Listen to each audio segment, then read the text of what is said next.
Bienvenidos nuevamente a Referente Jurídico. Estamos conversando con el doctor José Luis Pérez Guadalupe, ex ministro del Interior y ex jefe del Instituto Nacional Penitenciario, INPE.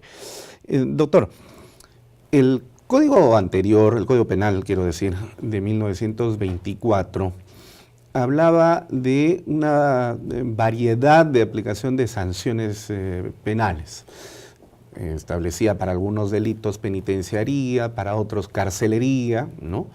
Pero ya en el Código Penal actual, el vigente, que bueno, ha sufrido también tantas modificaciones, ha sido,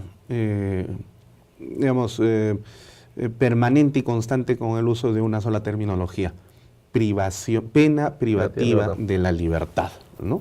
Entonces, ¿qué cosa es lo que significaba penitenciaría, carcelería y privación de la pena, o pena privativa de libertad, perdón? Mira, el término es usado de manera indistinta en todos los países. Cuando hemos ido a congresos de todo el continente, pues llegó un momento cuando yo tenía 3 años y medio en el INPE, o sea, la tragedia del INPE, de que los presidentes del INPE duraban 7 meses en promedio, sí, era el mismo fenómeno en toda América Latina. Entonces, cuando uno comienza a ir a los congresos del continente y te encuentras con tus homólogos, es una riqueza, pero después el siguiente congreso, 6 meses después, ya algunos ya no están, 1 año después la mayoría no está y 2 años después todos son nuevos, ¿no? Entonces, al confrontar justamente los términos, había muchísima diversidad de acepciones. En general se llama personas privadas de libertad, punto. Algunos le van a llamar penitenciaría, otros carcelería, claro, cuando es prevención, cuando es preventivo todavía, o cuando ya está sancionado, pero en general los PPL, las personas privadas de libertad en general. Lo que cambia muchas veces son, en América Latina hay 3 países, que son Argentina, Brasil y México, que tienen 2 sistemas penitenciarios. Entonces, los estatales y los federales. Por el volumen, por el tamaño que tienen estos países, digamos, cada estado en los Estados Unidos mexicanos tiene su propio centro de reclusión. Es muy parecido a Estados Unidos, pero también hay cárceles federales, que es para delitos federales, que escapan. Igual en Brasil, igual en Argentina. Entonces, la mayor diferencia en el continente es esa. En todos los países de América Latina hay hacinamiento. No solamente sobrepoblación, cuando la sobrepoblación pasa un 20% se llama hacinamiento. Entonces es bien difícil poder tú dividir, por ejemplo, sentenciado o procesado. Aparte que si estás en un sitio, que son la gran mayoría de las regiones del país, donde tienes una sola cárcel, o sea, pasar de sentenciado a procesado en cuanto a la ejecución de pena no implica nada. Claro. Porque te voy a sacar de este pabellón donde ya estás ahí instalado a llevarte a otro, sí, pero ¿cuál otro? Que no hay espacio. Aparte que la persona es la misma, es bien difícil poder concretar ese tipo de cosas. Mientras que en otros sistemas, como estos 3 países, por lo menos tienes esa posibilidad, ¿no? Se han construido cárceles, en México, por ejemplo, el proyecto era unas 10, que costaban 3 veces más de lo que nos costaba esa misma cárcel acá en el Perú, para máxima seguridad. Brasil es todo un tema, bien complicado el tema del sistemas penitenciarios. Y en Argentina también tienen lo suyo. Ahora, México, ya digo, construyó sus cárceles. Chile tuvo un sistema de privatización, tercerización de cárceles, que fracasó. Ecuador ha construido un par de cárceles grandes que ha funcionado, pero también tuvo problemas al comienzo. Honduras, que estuve hace un par de meses allá, por ejemplo, que ahí el tema son de los mareros, ¿no? de las maras, tema complicado, ha podido construir cierto sistema penitenciario que le ha aliviado en algo el problema mismo, que claro, hay un continuum subcultural de lo que es la delincuencia de fuera con la delincuencia encarcelada.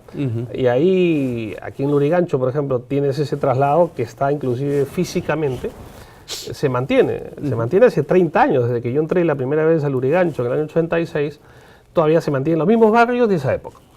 Igual pasaba en Honduras, con o el M-19 o los Salvatrucha, y hay una tercera nueva. Entonces se duplicaba y tuvieron que trasladar a las cabezas de esas bandas a penales de máxima seguridad. Entonces, cada país es distinto, cada país maneja sus sistemas, pero en todos casi tenemos los mismos problemas. Cuando nos reuníamos en general con los directores de sistemas penitenciarios, era prácticamente vernos reflejados, unos más, unos menos, como el mismo sistema peruano, donde tú puedes tener pues, un Lurigancho, o un Sarita Colonia, o puedes tener un Virgen de Fátima, que es penal de mujeres. Este es nuevo, yo lo inauguré, no hay hacinamiento. ¿Dónde está? En Chorrillos. Chorrillos hay 3 penales de mujeres. El de comunes, que le llaman Chorrillos, al costado está el de máxima seguridad, pegadito, y 2-3 kilómetros más allá, en la misma avenida Guaylas, está el penal de Fátima. Es un penal para primarias, un penal, ya digo, donde hay talleres, no hay hacinamiento. Y en el caso de hombres, tú tienes un penal de Ancón 2, donde no hay hacinamiento. De máxima seguridad. No, el 2. El Ancón 1 es de máxima seguridad, que es un modelo totalmente distinto al de Ancón 2. El Ancón 1 es un pasadizo central con pabellones a los costados, no hay tránsito entre uno y otro, celdas unipersonales o bipersonales. ¿Ah, sí? No, es totalmente distinto el diseño, Ancón 1, y después Ancón 2, que más bien son 4 mini penales. Ya. Y que están absolutamente divididos, donde no se cruzan. Tanto así que, por ejemplo, en un mini penal están mujeres. Ya. En otro penal están presos extranjeros. Y en los otros 2 mini penales están jóvenes. Y no se cruzan.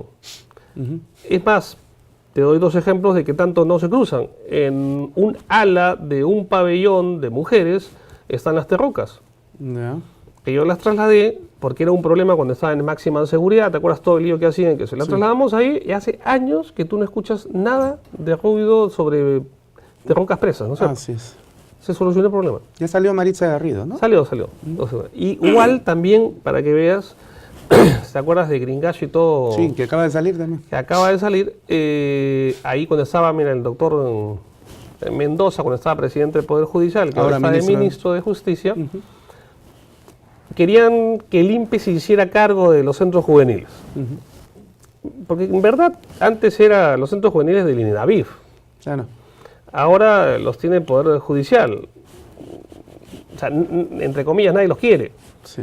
Entonces quisieron darnos al INPE. El INPE tampoco es que de la noche a la mañana toma esto y tienes, ¿no?, más problemas, entre comillas. Ahora ya se aceptó que va a ser un proceso gradual para que asuma el INPE. Tendría que ser un sistema grande de personas privadas de libertad. Y entonces nosotros encontramos una salida y se la propusimos al doctor Mendoza. Y es que, a ver, ¿cuántos jóvenes, cuántos delincuentes juveniles, sociológicamente cabe el término delincuencia juvenil, jurídicamente no, que es una... Bueno, jurídico siempre es una arbitrariedad, ¿no? Son arquetipos problemáticos. No eran ni 50, 60, 80. Pero que valían por 300. Exacto, y son los que te hacían los líos en la Florida, en Trujillo, te hacían acá en Maranguita, en Lima. En Pixi también me parece que generaron el incendio de uno de los pabellones. En Pixi no hay centro juvenil, en Pixi. No, eran muy jóvenes, quiero decir. Pero estos son menores de edad, ¿no? Ya. Por eso digo, los centros juveniles que pertenecen al Poder Judicial. Entonces dijimos, mira, a ver, para que vean, en Ancón 2, que es el penal que te digo, le prestamos un ala o un pabellón, no me acuerdo, un pabellón son dos alas, creo que un ala nada más, que es para 98 personas, un ala, a cargo del Poder Judicial, es decir, anexo Maranguita, Ya. dentro del penal, custodiados. Se acabó el problema de los centros juveniles. 3 años no hemos escuchado hablar De ningún problema. de ningún problema. Entonces, por eso digo, hay medidas que tú puedes tomar, solucionas ciertos problemas, claro, que nadie se da cuenta porque ya no los escucha. Así es. ¿Entiendes? Igual que los motines, como te digo, o sea, esa imagen del Lurigancho, todos en el techo, Con con incendios. rehenes, incendio y qué sé yo, esto no está. Lo que sucedió hace unos meses acá en Lurigancho fue un solo pabellón que un incendio. Y lógicamente cuando tienes un director, un policía, que, ¿me entiendes?, está muy cuestionado, que este ministro lo reincorporó cuando la policía misma lo sacó por actos contra la ley, la moral y todo, lo pone otra vez de director. Qué mala decisión. Pésima, y ahí fue un muerto, ahí fue una fuga, ahí fue el incendio. Lurigancho se vive, el Lurigancho se siente, el Lurigancho, ¿me entiendes?, reacciona. Claro. Y es lo que sucedió en un incendio en un pabellón. Claro, cuando tomas malas decisiones y de poner a este personaje que era ya conocido por Coimero, Así es. y filmado y todo, grabado y todo lo demás, Aún así. Tienes problemas, pues, ¿no? O sea, tienes problemas. Ah. ¿Qué es lo que sucede? Pero normalmente no, es lo que te digo. Ya el Lurigancho, la imagen antigua, ya el hacinamiento sigue, pero el manejo dentro es lo que... O sea, tú no puedes evitar en este momento el hacinamiento. Entonces manejas ese hacinamiento y es lo que se está haciendo. Ahora, a esta mixtura de infraestructura de penales a las que nos hace referencia, como en el caso de Ancón 1, Ancón 2, los penales recientemente inaugurados, el tradicional y viejo Lurigancho, etcétera. ¿Cuál es la conclusión del modelo penitenciario que tenemos en el Perú? Parecería ser un modelo mixto. Pasamos del sexto, que era, si no me falla la memoria, panóptico, a este otro tipo de establecimientos penitenciarios. El sexto no era panóptico, el que era panóptico era el que está donde ahora es el Sheraton, ¿no? El panóptico de Lima. A ver, yo creo que un modelo te determina también, si es que tienes un modelo, tú puedes diseñar una infraestructura. Cuando yo asumo el INPE en el 2011, a un especie de benchmarking que hay fuera y que hay dentro, y hago Lima, a ver qué penales tenemos: San Jorge, Sarita Colonia, Castro, Lurigancho y Ancón 1 y Ancón 2. Entonces la pregunta es, ¿en qué se parecen esos 6 penales? En nada. O sea, tú no puedes construir, si me hablas de sistema, tener 6 modelos de penales que lo hizo cada penal un gobierno, pero cada uno distinto del otro. Con visiones diferentes además. Si es que había visión o había negocio. Pero tú no puedes trabajar un sistema, es absurdo, es como decir, las 1500 comisarías, cada una va a ser tan diferente de la otra que el policía que llega a trabajar acá no sabe ni por dónde está la puerta. O sea, Claro. a eso llegamos. Entonces, ¿qué hicimos? Analizamos los modelos que existentes en el Perú y vimos que Ancón 2, que es el penal que te comentaba, que lo construyó el gobierno anterior, que nos pareció de todos el mejor, como diseño, como infraestructura. Entonces, ¿qué hicimos? Mejoramos ese diseño, pero ese era nuestro punto de base. Entonces, de ahora en adelante, desde el 2011 en adelante, todos los penales que se están construyendo son basados en ese modelo. Entonces, el INPE en este momento ya tiene un departamento de infraestructura, no necesitas llamar, convocar, que te construyas cárceles, no necesitas. Ya tiene su propio modelo, sus propios costos, más o menos sale 33.000 por plaza, dólares. O sea, tiene sus espacios por metro cuadrado por interno. Ya está todo costeado, pauteado, y simplemente donde está el terreno, aplicas y lo haces. Ahora sí, los nuevos penales, igual, por ejemplo, igual tienes el de Chincha, tú te vas a Chincha, acá nomás en la costa, o tú vas a Cerro de Pasco, Cochamarca, el nuevo penal, que es el penal moderno más alto del mundo, y vas a encontrar similitudes, ¿de acuerdo? Lógicamente, si es para mínima seguridad o para máxima seguridad, va a cambiar si es para 8 personas, que es el modelo básico, o es para 4, o es para 1, o es para 2. Pero ahora sí ya tienes una infraestructura estandarizada. Entonces, lo que trabajamos en el INPE fue la estandarización también de los procesos. Por ejemplo, había un déficit de empleados penitenciarios. Muy bien. Reabrimos la escuela penitenciaria. Todos pasaban por la escuela penitenciaria. Es más, para ingresar a la escuela había un concurso que ya no dependía de alguien del INPE, porque eso se prestaba para muchas cosas. Entonces, por ejemplo, el primer concurso que hicimos, examen físico lo tomó la FAP. El examen de conocimientos lo tomó San Marcos. El examen psicotécnico, Noguchi. Entonces, recién nos haga a nosotros, muy bien, eso, y pasaron por su proceso de 6 meses en la escuela y ahí recién entraron al sistema. Pudimos hacer ingresar más de 3.000 agentes penitenciarios nuevos, pero que pasaron por la escuela. Entonces tienes una homogenización, al menos una estandarización de entrada. Y lógicamente después en los penales. Ya digo, el hecho de que en el sistema actual nuestro se haya reducido drásticamente el número de fugas, el número de muertos violentos, ¿de acuerdo?, es índice e incidentes de que el sistema cambió. Es más, en el año 2000 13, si no me equivoco, por primera vez en la historia del INPE no hubo una sola fuga en un penal dirigido por el INPE. No hubo ninguna fuga.